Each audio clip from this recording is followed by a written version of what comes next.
La vie nous enseigne à travers tout. Je veux te partager une chose qui a créé un déclic dans ma vie. Et nous vivons cela tous les jours. Au début, quand j'ai commencé à faire des vidéos TikTok, j'étais à 500, 400 vues. Je suis passée ensuite à 10 000 vues, 50 000 vues, 300 000 vues. Et cela m'excitait. À un moment donné, je suis retombée à 500, 400, 600 vues.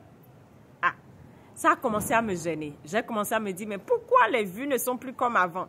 Et je cherchais des méthodes, des stratégies pour booster les vues. Parce qu'à tout prix, je voulais avoir de visibilité. Et je courais derrière ça. Je courais tellement derrière ça qu'à un moment donné, je me suis posée. Je me suis posé une question qui a complètement changé les choses dans ma vie. Qui a fait que, quel que soit le nombre de vues, je n'étais plus affectée comme avant. Lorsque nous regardons notre vie, nous vivons des situations qui nous obligent des fois à nous poser. Avant, tu travaillais et tu avais un standard de revenus. Tu gagnais peut-être 1 million, 2 millions dans ton entreprise. À un moment donné, ça a chuté et tu ne gagnes plus comme avant. Et cela commence encore à t'affecter.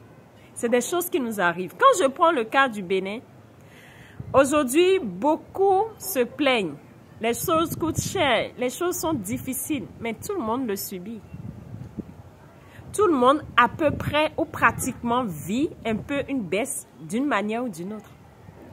Mais ce qui fait la différence entre une personne A à une personne B, c'est comment chacun prend la situation.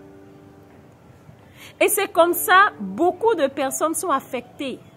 Des gens subissent des crises, des tensions. Des gens n'arrivent plus à être heureux. Parce que quoi? La situation extérieure a changé. Mais il y a une chose que nous devons nous rappeler. La vie ne nous donne jamais ce que nous désirons à 100%. Non. La vie nous donne toujours ce dont nous avons besoin. Quand j'ai voulu me marier, je désirais être dans la monogamie. Je voulais être seule pour mon mari. Je voulais être toi, moi et c'était moi uniquement. Mais j'ai été confrontée à la réalité de la polygamie. Et à un moment donné, je me plaignais, je pleurais, je n'arrivais plus à être heureuse. Jusqu'au moment où j'ai compris ce que je viens de te dire. La vie ne nous donne pas ce que nous désirons à 100%. Mais elle nous donne toujours ce dont nous avons besoin. Les parents peuvent mieux me comprendre. Lorsqu'on dit à notre enfant ou lorsque la maman dit « va m'acheter telle chose » et l'enfant dit « non, je ne veux pas, maman, je ne veux pas sortir. Je n'ai pas envie, je désire regarder mon dessin animé, je ne veux pas sortir. » La maman dit « non, tu vas sortir, tu n'as pas le choix. » La maman va ramener son enfant à l'ordre « va m'acheter ». S'il faut taper des fois, on tape l'enfant pour dire « va m'acheter » parce qu'il y a une éducation qu'on veut lui donner. On veut créer en lui un déclic. On veut lui enseigner des vertus. On dit « honore ton père et ta mère ». C'est une éducation qu'on veut enseigner à son enfant. Quand maman parle, on écoute. Quand papa parle, on écoute. L'enfant n'a pas ce qu'il désirait. Mais il a eu ce dont il avait besoin pour être une meilleure version de lui-même demain. Et c'est comme ça nous sommes tous pour la nature. Elle nous confronte à des défis. Elle nous confronte à des difficultés. Elle nous confronte à des situations difficiles auxquelles on n'est pas habitué. Pour voir quelle est notre capacité à croître, à grandir. Parce que c'est qu'on a besoin de ça. Alors, si tu vis aujourd'hui une situation compliquée, auquel tu ne t'y attendais pas, ou c'est ton mari qui se comporte d'une manière où tu te dis, mais pourquoi? Pourquoi je dois vivre ça? Ou c'est peut-être dans ta carrière ou dans ta vie personnelle, commence à comprendre que c'est parce que tu as besoin de ça.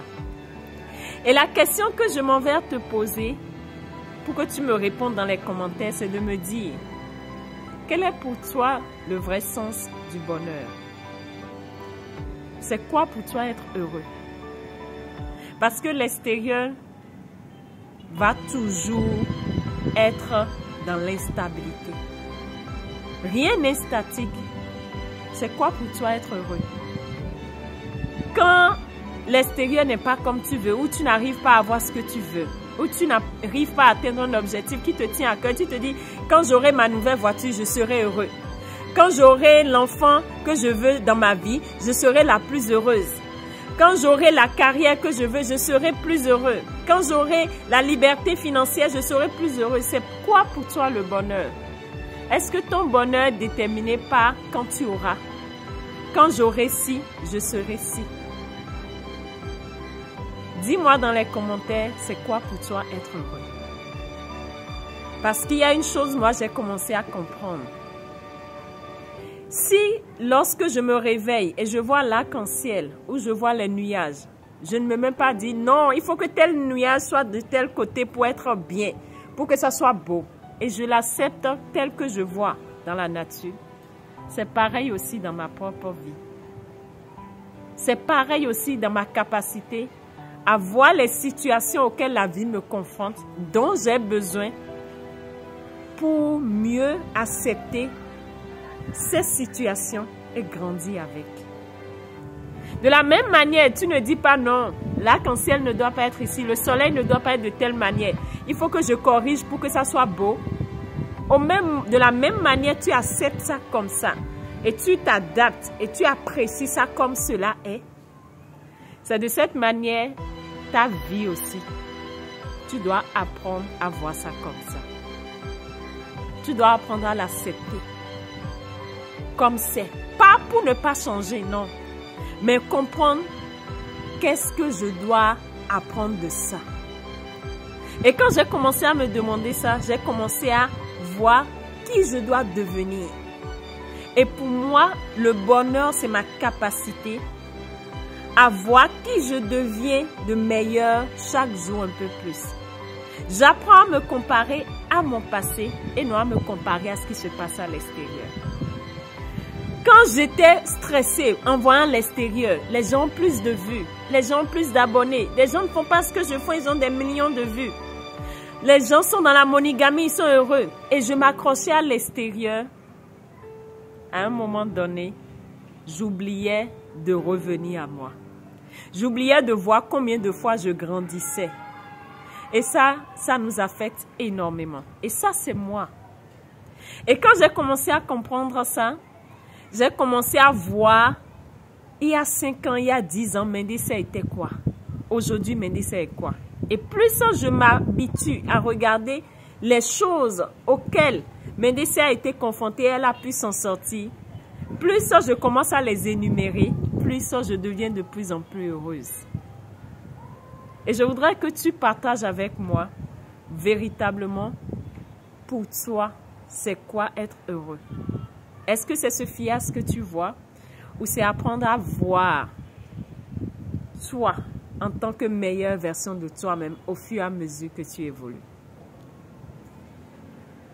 Et si c'est quelque chose qui fait sens pour toi, la nouvelle rentrée que nous allons commencer, où nous allons travailler sur ces aspects, l'art du bonheur, l'art d'être dans l'acceptation de la vie, l'art d'être une personne qui apprend à grandir, quelle que soit la situation. L'art d'être une personne qui apprend à se redonner le pouvoir d'être authentique. Parce que c'est de ça il s'agit. Nous sommes tous authentiques. Et plus nous regardons à l'extérieur, plus nous oublions notre authenticité, notre unicité. Et ce travail que nous allons faire au moins sur 5 mois avec la communauté Force Pouvoir Intérieur, c'est de t'aider à te reconnecter à ça. Et chaque semaine, on va y travailler. Et chaque semaine, des gens seront délégués pour faire des travaux au fur et à mesure. Et tu auras le temps d'apprécier ton état de bien-être avant l'accompagnement et ton état de bien-être après l'accompagnement. C'était votre sœur Mendecia Mélène, celle qui vous aide à vous reconnecter à votre pouvoir intérieur tout en reprenant le contrôle sur votre capacité à vous sentir bien. Se sentir bien est une décision que l'on prend tous les jours. La vie nous donne toujours ce dont nous avons besoin pour grandir et non ce que nous désirons à chaque instant. Je vous aime.